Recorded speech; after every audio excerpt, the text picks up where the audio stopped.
Pessoal, bom dia, tudo bem com vocês? Espero que estejam todos bem, beleza? Gente, a aula de hoje a gente vai falar sobre o período renascentista. Na última aula eu mandei um vídeo para vocês, mesmo esse ambiente virtual, esse vídeo que está aqui em cima, falando um pouco sobre o período renascentista, né? Ele dá uma característica um pouco histórica sobre o que é esse período renascentista, como que as pessoas viviam. Porém, a gente está falando dele, né, dentro da filosofia. E aí, quais são as principais características que a gente tem que entender desse período renascentista dentro da filosofia? Esse período renascentista na filosofia, ele é marcado principalmente por um retorno. Que retorno? Um retorno da humanidade à forma de pensar. Por quê? Se a gente prestar atenção, né? Mas se a gente parar para poder pensar, né? Na Idade Média, praticamente a gente só pensava o homem, né? A relação do homem com Deus. E o ponto principal de todo o pensamento estava relacionado a Deus, explicar Deus, entender Deus, a função de Deus na nossa vida, então tudo era Deus. Agora no renascentismo, o próprio nome dá, né? Renascentismo, que é renascer do homem. Então a gente tem um retorno, né, do humanismo. O humanismo é o principal foco justamente desse período renascentista e da forma de pensar. Então a gente vai ter um conjunto, né, de filósofos, de pensadores que vão ser fundamentais justamente para a estruturação dessa forma de pensamento.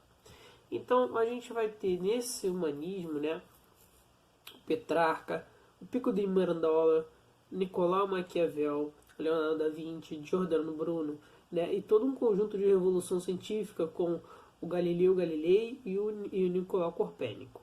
Só que a gente não tem que ver todo mundo, a gente tem que ver os principais, né?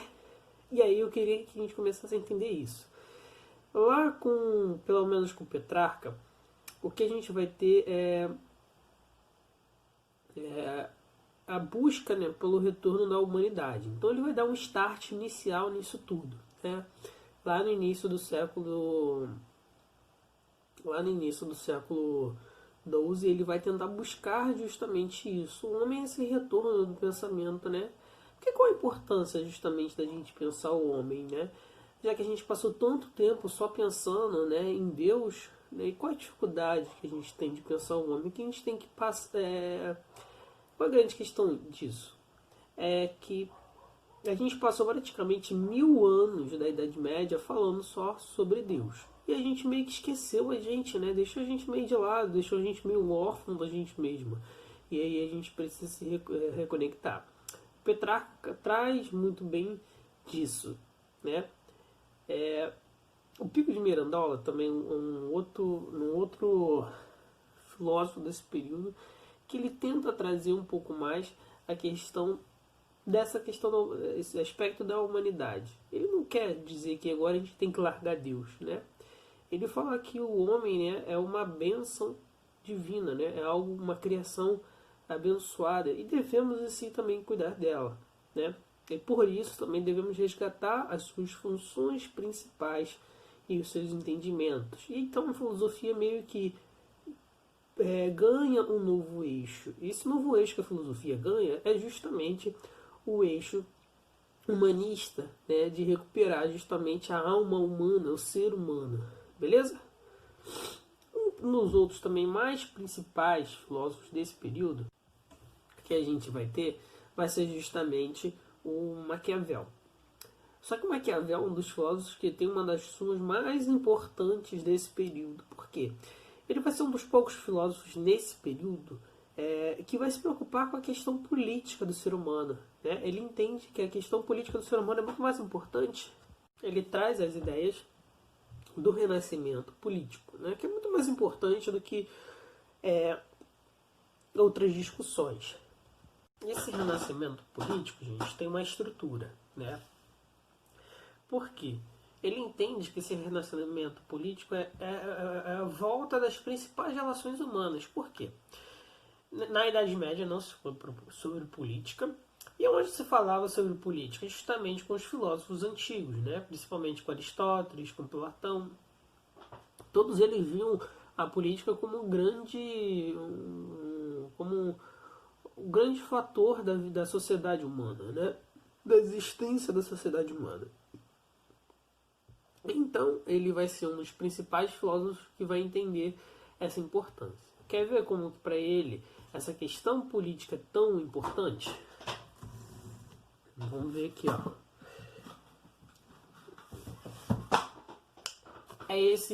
Isso tudo determinou esse livrozinho aqui dele, né, chamado O Príncipe, de Nicolau Maquiavel. Esse livrozinho aqui que ele criou é um conjunto justamente de escritos sobre políticas, né? Mas esse livro é voltado principalmente para o político em si. Por quê? Esse livro aqui, ele fala, né, como um manual, como que um governante deve agir. Por muitas vezes, esse agir do governante deve ser pautado justamente pela governança e não pelas pessoas. Como assim? Olha, pela estabilidade de um governo, né? Então você deve fazer por onde para ter uma estabilidade dentro do seu governo. Por quê? Ele diz o porquê em dois motivos. Primeiro que ele diz que a política pode ser uma roda da fortuna. O que é essa roda da fortuna, né? É uma roda da fortuna onde você tem diversas possibilidades de acontecer. Porém, no momento que você gira essa roda da fortuna, você tem que ter a certeza que, por mais que aonde ela caia, você deve estar preparado para lidar com ela. E aí tem vários outros memes aí maravilhosos, eu não sei se alguém já viu, né? Do Nicolau Maquiavel. Que nas tomadas de decisões. E aí, se você pensar, ele fala assim: dentro do comportamento do príncipe, você prefere ser temido ou amado? O que melhor causa uma razão de estabilidade no governo, né? Ele fala que é justamente você ser temido do que você ser amado, porque o amor enfraquece o homem, enfraquece a política, né? O seu papel. Enquanto você ser temido, né, é fundamental porque sustenta e dá uma estabilidade política, né, a qualquer tipo de revolução ou insurgência contra o seu próprio governo. Porque as pessoas vão te temer e temer justamente sua posição, não vão enfrentar você para tomá-la. Então isso é muito característico do Maquiavel, né, de uma política muito mais forte, centralizadora, uma política que também da utilização da repressiva. É bacana porque a gente está dentro de um período feudal, né? Do fim do período feudal para o início do período moderno, e a gente ter essas questões políticas pensadas justamente por Maquiavel. Mas tirando isso, né? E até hoje você pode ter, isso daqui é um grande manual político que muitos políticos utilizam até hoje, né? É como se fosse assim, ó, meu amigo, para tu ser político, pelo menos tu tem que saber isso daqui. Se você não souber isso daqui, esquece. Volta para casa e poupe nosso dinheiro. Outra coisa também que ele diz é que você tem essa roda da fortuna que gira em torno, né, de várias ocasiões que podem ocorrer no seu governo, mas ele diz que você precisa de uma complementação disso. Essa complementação para saber lidar com essas decisões dessa roda da fortuna tem que partir das virtudes. Então todo um político, um rei, um príncipe, ele deve justamente ser virtuoso. Por que ele deve ser virtuoso, Hugo? Porque sem essas virtudes da paciência, temperança, conhecimento, racionalismo, né, ser temido, né, também é uma virtude. Você não conseguiria justamente controlar um governo, controlar as pessoas. Então essa virtude também é fundamental para essas tomadas de decisões nessa roda da fortuna. Então tudo que pode acontecer no governo, que é a roda da fortuna, deve ser tomada pelas virtudes, né? As decisões devem ser tomadas pelas virtudes de um governo justamente de um governo um entendimento político racional, pensado, e todas as suas ações devem possuir consequências positivas para o seu próprio governo. Então tudo simplesmente é pensado para Maquiavel. Vamos lá. Um dos outros filósofos também mais importantes que a gente tem que falar desse período vai ser justamente o Leonardo da Vinci. Porque o Leonardo da Vinci ele vai trazer já um outro aspecto desse renascentismo, né? Que vai ser justamente o renascimento artístico e o renascimento do entendimento do ponto de vista tecnológico, né? Porque agora a gente vai poder fazer coisas, não para provar a existência de Deus, mas também para dar um pensamento sobre o homem, né? As coisas em si sobre o homem, o eixo de tudo vai voltar a ser o homem. Então, o Leonardo da Vinci cria a ideia da mecanização humana, do conhecimento do corpo humano e também da beleza humana, né? E é esse exemplo de beleza humana a gente dá justamente na ideia da Mona Lisa. Por quê? Oh, meu Deus, a Mona Lisa. Não, mas é todo um conjunto de técnica pensado justamente para ressaltar as questões humanas e também, principalmente, para destacar, né, o pensamento daquele período. Outra coisa que a gente vai ter é toda uma revolução científica também nesse período, né? Todas as ciências vão passar a mudar, principalmente com o Nicolau Copérnico, que vai entender que justamente que agora o Sol, né, não gira em torno da Terra. A Terra não é o centro do universo, né? E a gente começa a entender o heliocentrismo e entender que, na verdade, né, a Terra que gira em torno do Sol com seus demais astros. Porque no período da Idade Média, né, a Igreja Católica acreditava que o Sol girava em torno da Terra. E aí, porque, Hugo, mas isso é tão banal, quem não sabe disso? Pelo amor de Deus. Gente, sim. Só que a gente tem que entender que o período que a gente está vivendo é um pouco complicado, né? As pessoas têm um entendimento de vida um pouco diferente. E aí, qual é a grande questão disso? Quando você muda as formas de pensar, apresenta novos métodos, você cria a possibilidade de uma nova estrutura de pensamento. E aí as pessoas passam a mudar o que elas sabiam para um novo mundo. Exemplo disso. Será que antes da gente chegar ao espaço, será que a gente conseguia pensar que poderia ser possível? Hoje a gente pensa em colonizar Marte.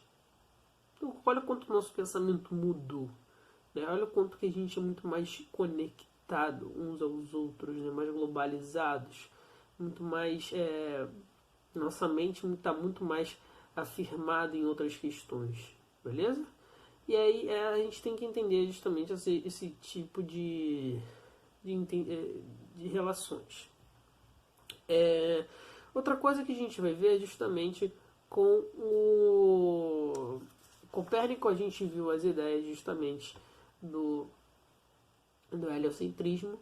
Com o Galileu a gente vai ver que a Terra vai ser redonda porque o formato dos outros elementos, né, de fora da Terra é redondo. Então, assim, você não precisa de muitas comprovações para provar que a Terra seja algo redondo, né? O esférico, o geoide, né? As melhores definições.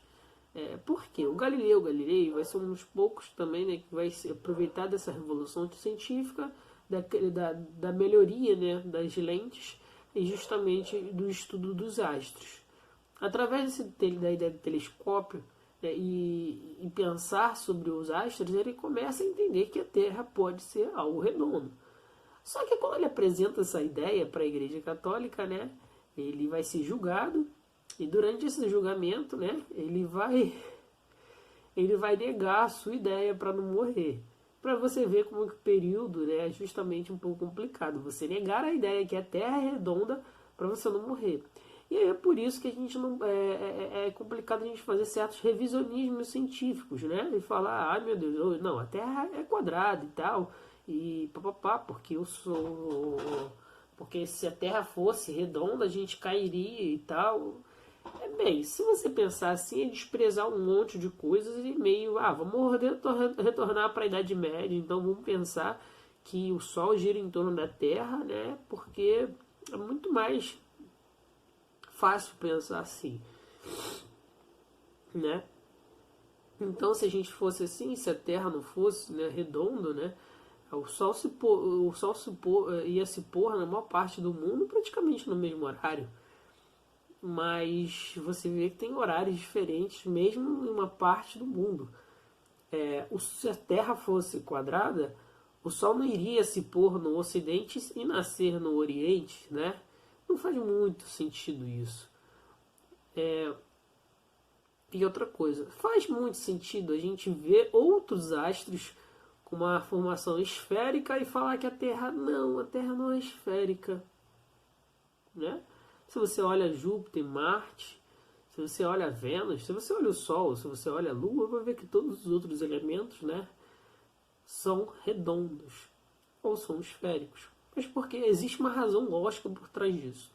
E para quem meio para explicar essa razão lógica, a gente pode apresentar o Sr. Lord, o Sir Isaac Newton, falando justamente sobre o entendimento da gravidade, né? O surgimento da gravidade, o surgimento das 3 leis de Newton, o surgimento das leis esféricas também, né? Dos prismas, que são fundamentais para a gente entender justamente esse novo mundo e também para afirmar justamente as ideias de Galileu. Por quê? Porque essa Terra é redonda e a gente não cai dela porque existe uma coisa chamada de gravidade, beleza? E essa gravidade justamente é o que sustenta a gente na Terra, né? Simplesmente porque a gente deve gastar tanto combustível para tirar um avião do solo e colocar no ar. E aí que a gente precisa entender isso. Então tá vendo, olha só, toda como essa revolução científica é importante para a gente entender o nosso mundo, entender as nossas questões do dia a dia, beleza? E assim a gente vai fechando essa aula por aqui. Show? Gente, um beijão, até a próxima.